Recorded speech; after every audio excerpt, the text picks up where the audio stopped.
Central budget ರೈತರ ಪರ ಮತ್ತು ಜನಸಾಮಾನ್ಯರ ಪರ ಎಷ್ಟರ ಮಟ್ಟಿಗೆ ಬರ್ತೈತೆ ನಮಗೆ ಗೊತ್ತಿಲ್ಲ. ಎಷ್ಟೋ ಕೆಲಸ ಕಾರ್ಯಗಳು ಇವತ್ತು ಕುಡ್ಚಿ ರೈಲ್ವೆದ್ದು ಒಂದು ಕಾಮಗಾರಿ ಇದೆ, ಅದು ಇವತ್ತು ಸಂಪೂರ್ಣ ನೆನೆಗುದಿಗೆ ಬಿದ್ದುಬಿಟ್ಟಿದೆ. ಅದು ಯಾವುದೂ ಪ್ರಯೋಜನ ಆಗ್ತಾ ಇಲ್ಲ ಸೆಂಟ್ರಲ್ ಗೌರ್ಮೆಂಟ್ ಅನುದಾನ. ಮತ್ತು ರೈತರಿಗೆ ಸಿಗಬೇಕಾದ ಮೂಲ ಸೌಕರ್ಯಗಳು ಕೂಡ ಇವತ್ತು ಸರಿಯಾಗಿ ಸಿಗ್ತಾ ಇಲ್ಲ. ಯಾಕೆ ಸಿಗ್ತಾ ಇಲ್ಲಪ್ಪ ಅಂತಂದ್ರೆ ದೊಡ್ಡ ದೊಡ್ಡ ರೈತರಿಗೆ ಮಾತ್ರ ಸಿಗ್ತಾವೆ, ಸಣ್ಣ ಪುಟ್ಟ ರೈತರಿಗೆ ಮಾತ್ರ ಯಾರಿಗೂ ಸಿಗೋದಿಲ್ಲ. ಮತ್ತು ಇಲ್ಲೊಂದು ಮಹದಾಯಿ ಹೋರಾಟ ಅಂತ ಕೈಗೆ ಎತ್ಕೊಂಡ್ಬಿಟ್ರು. ಆಗ ಮಹದಾಯಿ ಹೋರಾಟ ಏನಿದೆ ಸಂಪೂರ್ಣ ಇವತ್ತು ನೆನೆಗುದಿಗೆ ಬಿದ್ದು ಸಂಪೂರ್ಣ ಹಾಳಾಗೋಯ್ತು. ಇವತ್ತು ರೈತರು ನಮ್ಮ ನವಲಗುಂದ ನರಗುಂದ ಭಾಗದ ರೈತರಿಗೆ ಏನಾಗೈತಪ್ಪ ದೊಡ್ಡ ಮಟ್ಟದ ಒಂದು ಹೋರಾಟ ಮಾಡಿದ್ರು ಕೂಡ ಅವ್ರಿಗೆ ಇನ್ನೂ ಇದುವರೆಗೆ ಅವರು ಯಾವ ಕೇಂದ್ರ ಸರ್ಕಾರದಿಂದ ಯಾವ ಅಲ್ಲ ರಾಜ್ಯ ಸರ್ಕಾರ ನ್ಯಾಯ ಕೂಡ ಕೊಡಿಸುವಂಥ ನಿಟ್ಟಿನಲ್ಲಿ ಕೆಲಸ ಮಾಡಿಲ್ಲ. ಯಾಕಂದ್ರೆ ಎಷ್ಟೋ ಜನ ಇನ್ನೂ ಅಲೆದಾಡ್ತಾ ಇದ್ದಾರೆ. ಅವರು ತಮ್ಮ ಸ್ವಂತ ಜಮೀನುಗಳಿಗೆ ನೀರು ಹಾಸ್ಕೊಳ್ಳೋ ಸಂಬಂಧ ದೊಡ್ಡ ಹೋರಾಟ ಮಹದಾಯಿ ಹೋರಾಟ ಕರ್ನಾಟಕದಲ್ಲಿ ಅತಿ ದೊಡ್ಡ ಹೋರಾಟ. ಮಹದಾಯಿ ಹೋರಾಟದಿಂದ ನವಲಗುಂದ ನರಗುಂದ ಇನ್ನಿತರ ಎಲ್ಲ ರೈತರಿಗೆ ದೊಡ್ಡ ಅನ್ಯಾಯ ಆಗಿದೆ. ಮಹದಾಯಿ ಹೋರಾಟದ ನೀರನ್ನು ಸಂಪೂರ್ಣವಾಗಿ ಹರಿಸಿ ಇಂತಿಷ್ಟು TMC ಎಷ್ಟು ನೀರು ಬೇಕಲ್ಲ ಅದನ್ನು ಒದಗಿಸ್ಕೊಡ್ಬೇಕು ನಮ್ಮ ಕರ್ನಾಟಕದ ರೈತರಿಗೆ. ಮತ್ತು ಅದೇ ರೀತಿಯಾಗಿ ಇದು ಕುಡ್ಚಿ ರೈಲ್ವೆದ್ದು ಏನಾಗಿದೆಯಪ್ಪ ಅಂದ್ರೆ ಅದು ಕೂಡ ಕಾಮಗಾರಿ ಅರ್ಧಂಬರ್ಧ ಸ್ಥಗಿತ ಮಾಡಿದ್ದಾರೆ. ಕೇಂದ್ರ ಬಜೆಟ್ ಏನಿದೆಪ್ಪ ಅಂತಂದ್ರೆ ಹಾವು ಮುಂಗುಸಿ ಆಟದಂತೆ ಇದೆ. ಇದು ಸರಿಯಾಗಿ ಬಜೆಟ್ ಮಂಡನೆ ಮಾಡೋದನ್ನು ಬಿಟ್ಟುಬಿಟ್ಟು ಎಲ್ಲರೂ ಕೂಡ ಕೆಸರು ಎರಚಾಟದಲ್ಲಿ ತೊಡಗಿಬಿಟ್ಟಿದ್ದಾರೆ. ಸುಳ್ಳ ಅಷ್ಟು ಸಾವಿರ ಕೋಟಿ ಬಜೆಟ್ ಮಂಡನೆ ಮಾಡಿದ್ವಿ, ಇಷ್ಟು ಸಾವಿರ ಕೋಟಿ ಬಜೆಟ್ ಮಂಡನೆ ಮಾಡಿದ್ವಿ ಅಂತ ಹೇಳ್ತಾರೆ. ಅದು ಸರಿಯಾಗಿ ಆ ಮೂಲ ಸೌಕರ್ಯಗಳು ಕೂಡ ಇವತ್ತು ಕರ್ನಾಟಕದ ನಮ್ಮ ರಾಜ್ಯಕ್ಕೆ ಇವತ್ತು ತಲುಪ್ತಾ ಇಲ್ಲ. ಆ ತಲುಪುವ ನಿಟ್ಟಿನಲ್ಲಿ ಕೆಲಸ ಮಾಡಬೇಕು ಅಂತ ಕೇಂದ್ರ ಸರ್ಕಾರದವ್ರು ನಾ ಹೇಳಬಲ್ಲೆ. ಏನಿಲ್ಲರಿ, ನಮ್ಮ ಬೆಳಗಾವಿ ಜಿಲ್ಲಾದ ದೊಡ್ಡ ದೊಡ್ಡ ಉದ್ಯಮಗಳ ತೆರೀಬೇಕು, ಇನ್ನೂ ಹೆಚ್ಚಿನ ಮಟ್ಟದಲ್ಲಿ ದೊಡ್ಡ ದೊಡ್ಡ ಕೈಗಾರಿಕೆ ಅಭಿವೃದ್ಧಿ ತಲೆ ಎತ್ತಿ ನಿಲ್ಲಬೇಕು. ಜನಸಾಮಾನ್ಯರಿಗೆ ನಿರುದ್ಯೋಗಿಗಳಿಗೆ ಇವತ್ತು ಕೆಲಸ ಸಿಗಬೇಕು. ನಿರುದ್ಯೋಗಿ ಅನ್ನೋದನ್ನು ಹೋಗಲಾಡಿಸಬೇಕು. ಇಲ್ಲಿ ಕೆಲವೊಂದಿಷ್ಟು ಏನಪ್ಪ ಅಂತಂದ್ರೆ ಸರ್ಕಾರದವರು ನಂದು ನಿಂದು ಅಂತ ಬಡದಾಡೋ ಬದಲಿ ಜನಸಾಮಾನ್ಯರ ಪರ ಹೋರಾಟವಂತ ಇವತ್ತು ಸರ್ಕಾರ ಇವತ್ತು ಕಣ್ಮರೆಯಾಗಿದೆ. ಭ್ರಷ್ಟಾಚಾರ ಅನ್ನೋದು ಹೆಚ್ಚಾಗಿಬಿಟ್ಟಿದೆ. ದೊಡ್ಡ ದೊಡ್ಡ ಅಧಿಕಾರಿ ಮೇಲ್ವರ್ಗದ ಅಧಿಕಾರಿಗಳು ಏನು ಮಾಡ್ತಾ ಇದ್ದಾರಪ್ಪ ಅಂತಂದ್ರೆ ಇವತ್ತು ಯಾವುದೇ ಮೂಲಭೂತ ಸೌಕರ್ಯಗಳು ದೊಡ್ಡ ದೊಡ್ಡ ಫ್ಯಾಕ್ಟ್ರಿಗಳು ಮಾಡೋಕ್ಕೂ ಕೂಡ ಇವತ್ತು ಕೆಲವು ಲೋನ್ ಕೂಡ ಸಿಗ್ತಾ ಇಲ್ಲ. ಇವತ್ತು ಕೇಂದ್ರದಿಂದ ಲೋನ್ಗಳು ಕೂಡ ಸಿಗ್ತಾ ಇಲ್ಲ. ಇವತ್ತು ಎಷ್ಟೋ ಜನ ಲೋನ್ ಸಿಗುವಂಥ ಒಂದು ಕೆಲಸ ಆಗಬೇಕು. ಮತ್ತು ಕೈಗಾರಿಕೋದ್ಯಮ ತಲೆ ಎತ್ತಿ ನಿಂತಾಗ ಮಾತ್ರ ಕೆಲಸಗಳ ಕಾರ್ಯಗಳು ಇವತ್ತು ಸಾಮಾನ್ಯ ದುಡಿಯೋ ಕೂಲಿ ಕಾರ್ಮಿಕರು ಕೂಡ ಕೆಲಸ ಕೂಡ ಸಿಗುತ್ತೆ. ಹಾಗಾಗೋದ್ರಿಂದ ಕೇಂದ್ರ ಬಜೆಟನ್ನು ನಾವು ಸ್ವಾಗತ ಮಾಡಲ್ಲ. ಯಾಕಪ್ಪ ಅಂತಂದರೆ ಜನರಿಗೆ ನಮ್ಮ ಕರ್ನಾಟಕ ಜನರಿಗೆ ತಲುಪ್ತಾನೆ ಇಲ್ಲ ಅವು ಸರಿಯಾಗಿ. ಯಾಕೆ ತಲುಪಲ್ಲಪ್ಪ ಅಂದ್ರೆ ಎಲ್ಲ ನೆನಗುದಿದೆ. ಮಹದಾಯಿಯಿಂದ ಹಿಡ್ಕೊಂಡು ಇಲ್ಲಿವರೆಗೂ ಆ ಕುಡ್ಚಿ ಅಂತ ಮಾಡಿದ್ರೆ ಅದು ಅಲ್ಲೇ ನಿಂತು ಬಿಟ್ಟಿದೆ. ಲೋಕಾಪುರ ಆ ಕಡೆನೇ ಅಲ್ಲೇ ನಿಂತು ಬಿಟ್ಟಿದೆ. ಅದು ಮುಂದೆ ಸಾಗ್ತಾನೆ ಇಲ್ಲದು, ಅಲ್ಲೇ ನಿಂತು ಬಿಟ್ಟಿದೆ. ಮತ್ತು ಆ ಕಡೆ ಒಂದು ಧಾರವಾಡೊಂದು ಮಾಡ್ತಾ ಇದ್ದಾರೆ, ಅದು ಕೂಡ ಅಲ್ಲೇ ನಿಂತು ಬಿಟ್ಟಿದೆ. ಈ ರೀತಿ ಕೇಂದ್ರ ಬಜೆಟ್ ಏನಿದೆಯಪ್ಪ ಅಂತಂದ್ರೆ ಕೊಡ್ಲಿವೋ ಬೇಡೋ ಹೆಸರಿಗೆ ಮಾತ್ರ ಬಜೆಟ್ ಮಂಡನೆ ಮಾಡಿ ಇಲ್ಲಿ ಕರ್ನಾಟಕಕ್ಕೆ ಕೊಡಾಕ ಮೀನಾಮೇಷ ಅನ್ನಿಸ್ತಾ ಇದೆ ಅಂತ ಹೇಳಬಲ್ಲೆ. ಏನು 2025ನೇ ಕೇಂದ್ರ ಸರ್ಕಾರದ ಚೊಚ್ಚಲ ಬಜೆಟ್ ಕರ್ನಾಟಕದ ಜನತೆ, ಅದು ವಿಶೇಷವಾಗಿ ಉತ್ತರ ಕರ್ನಾಟಕದ ಭಾಗದ ಬೆಳಗಾವಿ, ಬಾಗಲಕೋಟೆ, ವಿಜಯಪುರ, ಧಾರವಾಡ, ಹುಬ್ಬಳ್ಳಿ, ಗದಗ ನಾವು ಸಾಕಷ್ಟು ಆಕಾಂಕ್ಷೆಗಳನ್ನು ಇಟ್ಕೊಂಡಿದ್ದೀವಿ. ಸಾಕಷ್ಟು ಒಂದು ವಿಶೇಷವಾದಂಥ ಯೋಜನೆಗಳನ್ನು ಕೊಡ್ತಾರೆ ಅಂಥೇಳಿ ಕೇಂದ್ರ ಸರ್ಕಾರದ ಮೇಲೆ ನಿರೀಕ್ಷೆನ ಇಟ್ಕೊಂಡಿದ್ದೀವಿ. ಹಾಗಾಗಿ ವಿಶೇಷವಾಗಿ ನಮ್ಮ ಬೆಳಗಾವಿ ಒಳಗಡೆ ಮಹದಾಯಿ ನೀರಾವರಿ ಯೋಜನೆಯೊಳಗಡೆ ಮಹದಾಯಿಯ ಇತ್ಯರ್ಥವನ್ನು ಬಗೆಹರಿಸಿ ಈ ಬಜೆಟ್ ಒಳಗಡೆ ಅದಕ್ಕೆ ವಿಶೇಷವಾದಂಥ ಒಂದು ಕೊಡುಗೆ ಕೊಡೋದ್ರ ಮುಖಾಂತರವಾಗಿ ಉತ್ತರ ಕರ್ನಾಟಕದ ಒಂದು ಆಶಾಕಿರಣ ಅಂತಲೇ ಹೇಳಬೇಕು ಮಹದಾಯಿ ವಿಚಾರ. ಇಲ್ಲಿ ಸಾಕಷ್ಟು ಮಹದಾಯಿ ಮತ್ತು ಮಲಪ್ರಭಾ ನದಿ, ನವಿಲ್ ತೀರ್ಥ ಡ್ಯಾಮ್ ಮೇಲೆ ಸಾಕಷ್ಟು ಜಿಲ್ಲೆಗಳು ಕೂಡ ಅವಲಂಬಿತರಾಗಿದ್ದಾರೆ. ಆ ಒಂದು ಮಹದಾಯಿಯ ಒಂದು ಪ್ರಕರಣವನ್ನು ಇತ್ಯರ್ಥಗೊಳಿಸಬೇಕು. ತದನಂತರ ಏನು ವಿಶೇಷವಾದಂಥ ರೈಲ್ ಬಜೆಟ್ ಒಳಗಡೆ ಇಡೀ ಕರ್ನಾಟಕ, ಮಹಾರಾಷ್ಟ್ರ, ಆಂಧ್ರ ಪ್ರದೇಶ್, ತಮಿಳ್ನಾಡು, ಗೋವಾಗ ಆರಾಧ್ಯ ದೇವತೆ ಆಗಿರುವಂಥ ತಾಯಿ ಯಲ್ಲಮ್ಮ ಗುಡ್ಡಕ್ಕೆ ವಿಶೇಷವಾದಂಥ ರೈಲು ಕೊಡುಗೆ ಕೊಡುವುದ್ರ ಮುಖೇನವಾಗಿ ಭಕ್ತಾದಿಗಳಿಗೆ ಮತ್ತು ಪ್ರವಾಸಿಗರಿಗೆ ಒಂದು ಹೊಸದಾಗಿ ಈ ರೈಲನ್ನು ಬಿಡೋದ್ರ ಮುಖಾಂತರ ಈ ಬಜೆಟ್ ಒಳಗಡೆ ಒಂದು ವಿಶೇಷವಾದಂಥ ಕೊಡುಗೆ ಕೊಡಬೇಕಂತ ಹೇಳ್ತಾ ಇದ್ದೀವಿ. ಅದೇ ತರನಾಗಿ ಕೃಷಿ ಬಜೆಟ್, ರೈತರು ಬೆಳೆದಂಥ ಬೆಳೆಗಳಿಗೆ ಸರಿಯಾದಂಥ ಬೆಲೆಗಳನ್ನು ನಿಗದಿ ಆಗ್ತಾ ಇಲ್ಲ. ಮಾರುಕಟ್ಟೆಗಳಲ್ಲಿ ರೈತರು ಬೆಳೆದಂಥ ಬೆಳೆಗಳನ್ನು ಅತ್ಯಂತ ಕಡಿಮೆ ದರದೊಳಗಡೆ ತಗೊಂಡು ದಳ್ಳಾಳಿಗಳದನ್ನು ಭಾರಿ ದೊಡ್ಡ ಪ್ರಮಾಣದೊಳಗಡೆ ಮಾರಾಟ ಮಾಡೋದ್ರಿಂದ ರೈತರಿಗೆ ಭಾಳಷ್ಟು ಅನಾನುಕೂಲಗಳು, ಅನ್ಯಾಯ ಆಗ್ತಾ ಇದೆ. ಹಾಗಾಗಿ ವಿಶೇಷವಾಗಿ ರೈತರನ್ನ ಒಳಗೊಂಡಂಥ ಒಂದು ರೈತ ಬಜೆಟ್ ಅನ್ನುವಂಥದ್ದು ಒಂದು ಬೆಂಬಲ ಬೆಲೆಯನ್ನು ನಿಗದಿ ಮಾಡೋದ್ರ ಮುಖಾಂತರ ಕೇಂದ್ರ ಸರ್ಕಾರ ಇಡೀ ದೇಶಕ್ಕೊಂದು ದೊಡ್ಡ ಒಂದು ಸಂದೇಶವನ್ನು ಹೊಸದಾಗಿ ಈ ಬಜೆಟ್ನೊಳಗಡೆ ಅದನ್ನು ಕೂಡ ಜಾರಿ ತರಬೇಕು. ಹಾಗಾಗಿ ಅದರ ಜೊತೆ ನಮ್ಮ ಸಂಸದರುಗಳು, ಉತ್ತರ ಕರ್ನಾಟಕ ಭಾಗದ ಸಂಸದರುಗಳು ಕೇಂದ್ರದ ಸಾಕಷ್ಟು ಉದ್ಯಮಗಳು, ಸಾಕಷ್ಟು ಕೈಗಾರಿಕೆಗಳು ಆ ಭಾಗದೊಳಗಡೆಲ್ಲೋ ಗುಜರಾತು, ದೆಹಲಿನೋ, ಮುಂಬೈ ಪ್ರಾಂತಗಳಲ್ಲಿ ಆ ಭಾಗಕ್ಕೆ ಅಲ್ಲಿ ಸೀಮಿತ ಆಗ್ತಾ ಇದಾವ. ಅಂತ ಕೇಂದ್ರ ಸರ್ಕಾರದ ಅಧೀನದಲ್ಲಿ ಬರುವಂತ ಕೈಗಾರಿಕೆಗಳನ್ನ ಏನಾದ್ರೂ ನಮ್ಮ ಕರ್ನಾಟಕ ಈ ಭಾಗದೊಳಗಡೆ, ಉತ್ತರ ಕರ್ನಾಟಕ ಭಾಗದೊಳಗಡೆ ಸಾಕಷ್ಟು ಜಮೀನಿದೆ.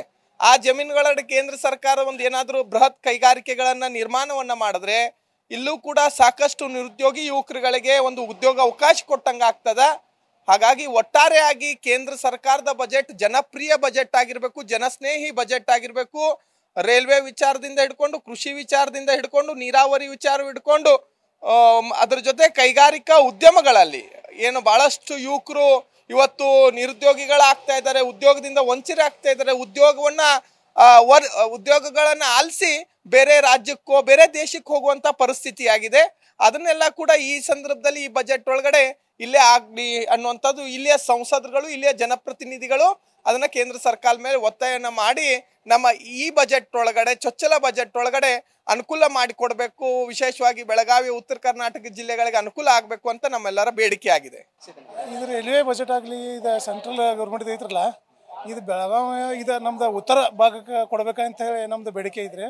ಆಮೇಲೆ ಹುಡುಗರು ಯುವಕ ಚಟಕ ಎಲ್ಲಕ್ಕೂ ಹಾಳಾಗಿ ಹೊಂಟಿದಾರೆ. ಅದ್ರ ಸಂಬಂಧ ನಮ್ದು ಬೇಡಿಕೆ ಅಂದ್ರೆ ರೈಲ್ವೆ ಇದಕ್ಕೆ ಕೊಟ್ಟರೆ ಚಲೋ, ಭಾಳ ಒಳ್ಳೇದಾಗಂತ ಇಷ್ಟ ರೀ. ಅಭಿವೃದ್ಧಿ ಕೆಲಸಗಳೆಲ್ಲ ಆಗ್ಬೇಕ್ರಿ. ಎಲ್ಲ ಅಭಿವೃದ್ಧಿ ಕೆಲಸಗಳು ಯಾವಾಗ ಆಗ್ತಿಲ್ಲ, ಕಾಲೇಜ್ ಆಯ್ತು ಮತ್ತು ಇಂಥ ದೊಡ್ಡ ದೊಡ್ಡ ಕಂಪ್ನಿ ಎಲ್ಲ ಇಲ್ಲಿ ರೈಲ್ವೆ ಡಿಪಾರ್ಟ್ಮೆಂಟ್ಗೆಲ್ಲ ಇಲ್ಲಿ ಆಗ್ಬೇಕಂತ ನಮ್ದು ಅನಿಸಿಕೆ ಐತ್ರಿ. ಅದು ನೀರಾವರಿ ಇಲಾಖೆ ಮಾನ್ಯ ವಿತ್ತ ಸಚಿವರಾದಂಥ ನಿರ್ಮಲನ್ ಸೀತಾರಾಮನ್ ಅವರು ನಮ್ಮ ಕರ್ನಾಟಕದಿಂದ ಹಾರಿಸಿ ಹೋಗಿದ್ದಾರೆ. ಅವರು ಈ ಸಾರಿ ಬಜೆಟನ್ನು ಅತ್ಯಂತ ಉತ್ತರ ಕರ್ನಾಟಕಕ್ಕೆ ಪೂರಕವಾಗಿರುವಂಥ ಬಜೆಟನ್ನು ಮಂಡನೆ ಮಾಡಿದ್ರೆ ಈ ಉತ್ತರ ಕರ್ನಾಟಕ ಜನ ಅವ್ರಿಗೆ ಭಾಳ ಸಂತೋಷವನ್ನು ವ್ಯಕ್ತಪಡಿಸ್ತೀವಿ. ಜೊತೆಗೆ ಒಂದು ಸ್ವಲ್ಪ ಏನಂದ್ರೆ ಈ ಶಿಕ್ಷಣವನ್ನು ಭಾಳ ದುಬಾರಿ ಆಗೈತಿ ಪ್ರೈವೇಟ್ದವ್ರ ಇದರಿಂತ. ಅದಕ್ಕೆ ಒಂದಿಷ್ಟು ಸರ್ಕಾರದವ್ರನ್ನ ಸಾಕಷ್ಟು ಈ ಸಾರ್ವಜನಿಕರಿಗೆ ಅನುಕೂಲ ಆಗುವಂಥ ಒಂದಿಷ್ಟು ಅನುಕೂಲ ಮಾಡಿಕೊಟ್ರೆ ಅಂದ್ರೆ ಚಲೋ ಆಗ್ತೈತಿ ಅಂಥೇಳಿ ನನ್ನ ಅಭಿಪ್ರಾಯ. ರೈತರು ಸಾಕಷ್ಟು ಇದ್ರೊಳಗೆ ಅದಾರು, ತೊಂದರೆ ಒಳಗದಾರು. ರೈತರಿಗೆ ಅನುಕೂಲ ಆಗುವಂಥ ಒಂದು ಸ್ವಲ್ಪ ಯೋಜನೆಗಳನ್ನು ಮಾಡಿಕೊಟ್ರೆ ಇನ್ನೂ ಒಂದು ಸ್ವಲ್ಪ ಒಳ್ಳೇದಾಗ್ತೈತಿ. ಅದು ಮಾಡಿಕೊಡ್ಬೇಕಂಥೇಳಿ ಅವರಲ್ಲಿ ವಿನಂತಿ ಐತಿ.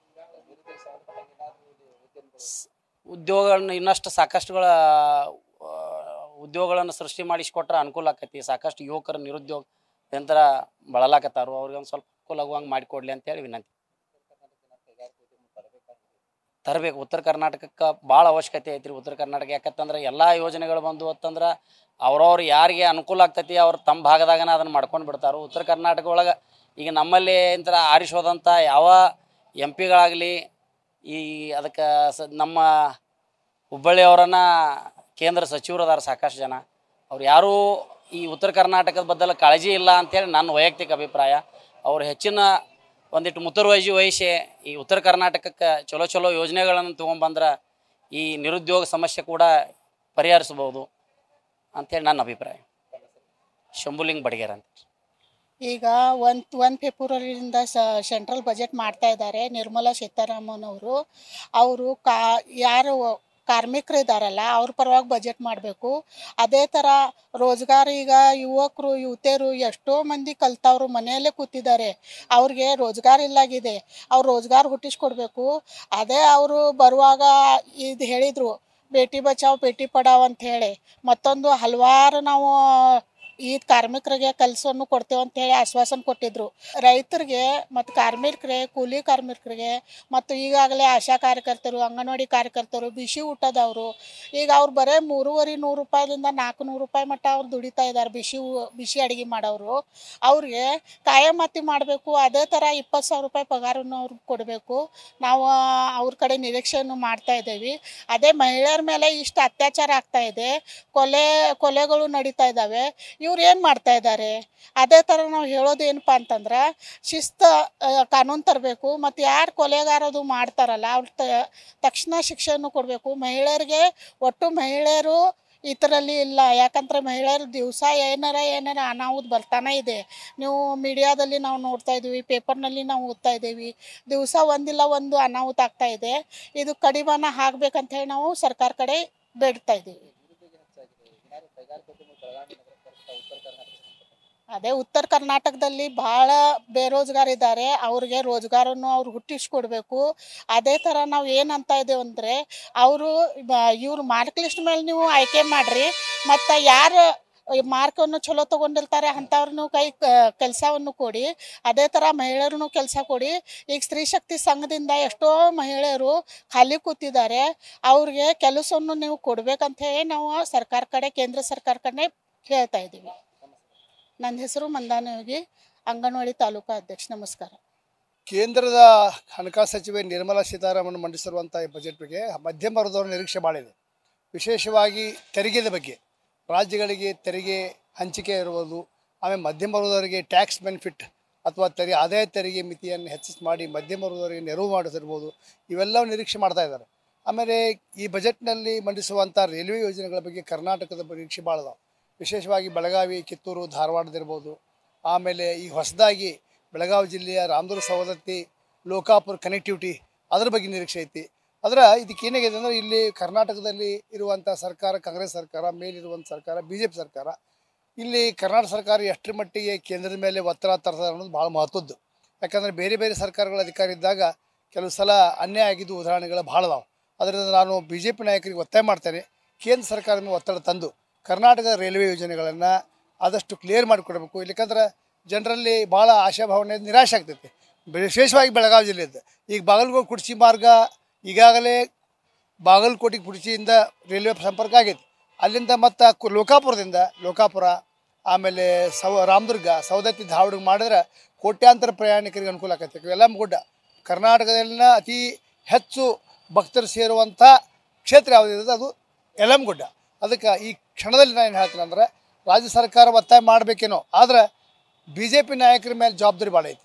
ಪಕ್ಷ ಭೇದ ಮರೆತು ಪಕ್ಷಾತೀತವಾಗಿ ಕೇಂದ್ರ ಸರ್ಕಾರ ಒತ್ತಡ ತಂದ ಈ ಬಜೆಟ್ನಲ್ಲಿ ಕರ್ನಾಟಕಕ್ಕೆ ನ್ಯಾಯ ಒದಗಿಸಬೇಕು ಅಂಥೇಳಿ ಈ ಸಂದರ್ಭದಲ್ಲಿ ಒತ್ತಾಯ ಮಾಡ್ತಾ ಇದ್ದಾರೆ. ಮಹದಾಯಿ ವಿಷಯ ಅದು ಆ್ಯಕ್ಚುಲಿ ಹೇಳಿ ಬಜೆಟ್ನ ಬರುವಂಥ ವಿಷಯ ಅಲ್ಲ. ಮಹದಾಯಿದು ಕೇಂದ್ರ ಸರ್ಕಾರ ಗೆಜೆಟ್ ಪ್ರಕಟ ಮಾಡಿದೆ, ಸುಪ್ರೀಂ ಕೋರ್ಟು ಗ್ರೀನ್ ಸಿಗ್ನಲ್ ಕೊಟ್ಟೈತಿ.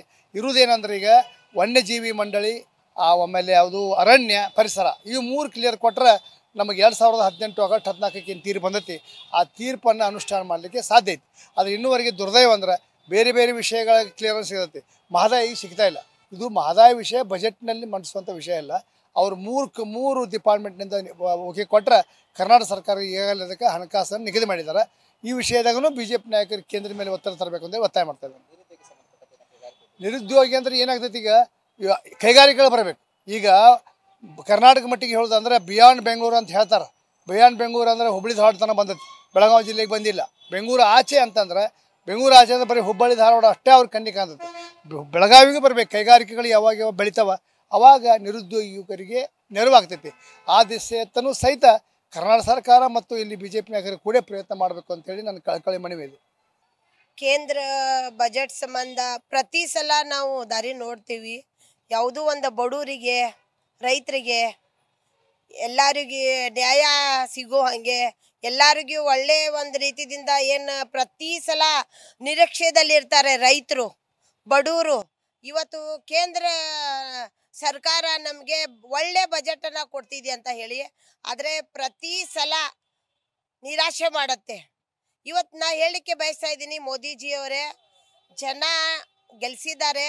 ಈ ಸಲಾರೆ ಕರ್ನಾಟಕಕ್ಕೆ ಪ್ರತಿ ಸಲ ಮಲ್ತಾಯಿ ಧೋರಣೆ ಮಾಡಿದ್ದೀರಾ.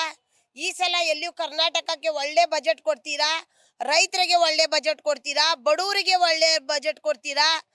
ಶ್ರೀಮಂತಗಿನ ಶ್ರೀಮಂತ ಮಾಡಬೇಡ್ರಿ, ಬಡವರಿಗೆ ಕೂಡ ಶ್ರೀಮಂತ ಮಾಡ್ರಿ ಅಂತ ನಾ ಹೇಳಲಿಕ್ಕೆ ಬಯಸ್ತಾ ಇದ್ದೀನಿ. ತಮಗೆ ಮಹದಾಯಿ ಅದು ಬರೀ ಕನಸನ್ನೇ ತೋರಿಸ್ತಾ ಇದ್ದಾರೆ, ಯಾವುದು ಕೂಡ ಅದಕ್ಕೆ ಪೂರ್ತಿನ ಮಾಡ್ತಾ ಇಲ್ಲ ಇವರು. ಅದಕ್ಕೆ ಹೇಳ್ತಾ ಇದ್ದೀನಿ, ಕೇಂದ್ರ ಸರ್ಕಾರ ಪದೇ ಪದೇ ಬಜೆಟ್ನಲ್ಲಿ ಜನಕ್ಕೆ ಕನಸನ್ನೇ ತೋರಿಸ್ತಿದೆ. ಆಮೇಲೆ ಬಜೆಟ್ ಆದ ನಂತರ ಅದ ಕನಸನ್ನ ಕಣ್ಣೀರನ್ನ ತಳ್ಕೋಬೇಕು, ಆ ಥರ ಮಾಡುತ್ತೆ. ನಾನು ಇವತ್ತು ಮೋದಿಜಿ ಅವರೇ, ನಿಮಗೆ ಜನ ಮೆಚ್ಚಿ ಓಟ್ ಕೊಟ್ಟಿದ್ದಾರೆ ಅಂತ ನೀವು ಹೇಳ್ತೀರಾ, ಆದರೆ ಜನ ನಿಮಗೆ ಮೆಚ್ಚಿಲ್ಲ. ನೀವು ಜನಕ್ಕೆ ಅನ್ಯಾಯ ಮಾಡ್ತಾ ಇದ್ದೀರಾ. ಈ ಸಲ ನೀವೇನಾರೆ ರೈತರಿಗೆ ಮತ್ತು ಮಹದಾಯಕ್ಕೆ ನೀವೇನಾರೆ ಸರಿಯಾಗಿ ಬಜೆಟ್ ಕೊಡಲಿಲ್ಲ ಅಂದರೆ ಖಂಡಿತವಾಗಿ ಇದಕ್ಕೆ ವಿರೋಧ ಮಾಡಿ ನಾವು ಹೋರಾಟ ಮಾಡ್ತೀವಿ ಅಂತ ಹೇಳಲಿಕ್ಕೆ ಬಯಸ್ತೀನಿ. ನ್ಯೂಸ್ ಫಸ್ಟ್ ನಿರ್ಭೀತಿಯಿಂದ ನಿಮ್ಮ ಪರವಾಗಿ.